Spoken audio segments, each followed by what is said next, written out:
Top quality और consistent performance के लिए सिर्फ सिल्वर पंप नाम याद रखना। ಮಾಜಿ ಸಚಿವ ನಾಗೇಂದ್ರ ಪಿಎ ಗೋವರ್ಧನ್ಗೂ ಕೂಡ ಇಡಿ ಶಾಕ್ ಕೊಡ್ತಾ ಇದೆ.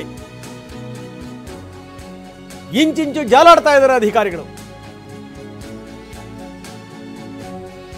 ಮಾಜಿ ಸಚಿವರ ಪಿಎ ಗೋವರ್ಧನ್ ಅವರಿಗೆ ಸಂಬಂಧಪಟ್ಟಂತಹ ಸ್ಥಳಗಳ ಮೇಲೂ ಕೂಡ ದಾಳಿ ಮಾಡಲಾಗಿದೆ. ಯಾಕಂದ್ರೆ ಈ ಸಾಮಾನ್ಯವಾಗಿ ಪಿಎಗಳಿಗೆ ಪಿಎಸ್ಗಳಿಗೆ ಎಲ್ಲ ಸಂಗತಿಗಳು ಗೊತ್ತಿರ್ತವೆ ಅಂತ.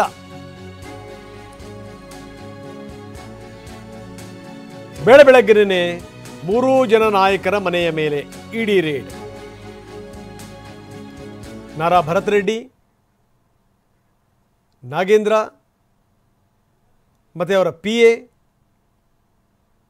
ಜೊತೆಗೆ ಕಂಪ್ಲಿ ಗಣೇಶ್. ಈಗ ನೋಡಿ, ನಾಗೇಂದ್ರ ಪಿಎ ಗೋವರ್ಧನ್ ವಿಚಾರಕ್ಕೆ ಸಂಬಂಧಪಟ್ಟಂಗೂ ಕೂಡ